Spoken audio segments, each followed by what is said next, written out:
She was a queen, a diplomat, a general, and the single biggest headache the Portuguese Empire ever had in Africa. Her name was Nzinga Mbandi. For 40 years, she fought colonization, slavery, and betrayal, and she never lost her people's freedom.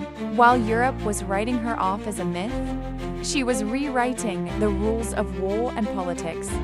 This isn't the history they taught you in school. This is Queen Nzinga. Nzinga was born in 1583 in the Kingdom of Ndongo. Today, we call it Angola. The Portuguese had arrived 60 years earlier.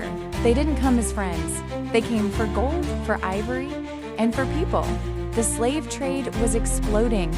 Ships were leaving Luanda every week, packed with Africans. Nzinga's father was king. She grew up in the royal court, watching ambassadors lie, watching traders cheat. She refused to be just decoration. She learned Portuguese. She learned how the Europeans thought.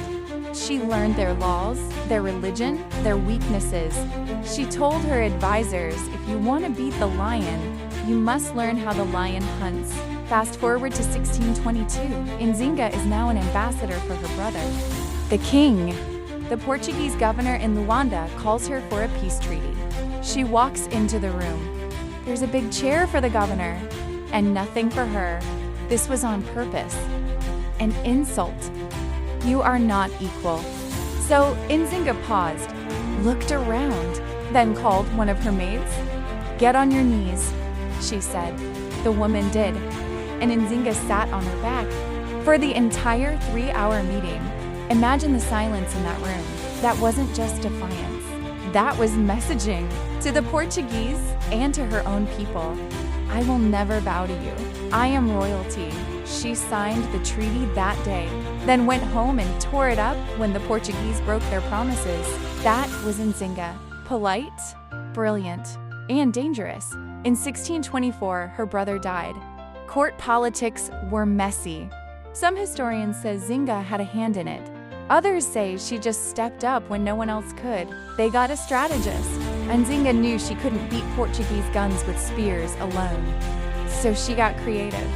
First, she allied with the Dutch, who were also fighting Portugal. Second, she welcomed the Mbangala, fierce warriors who had left the Portuguese. Third, she did something radical.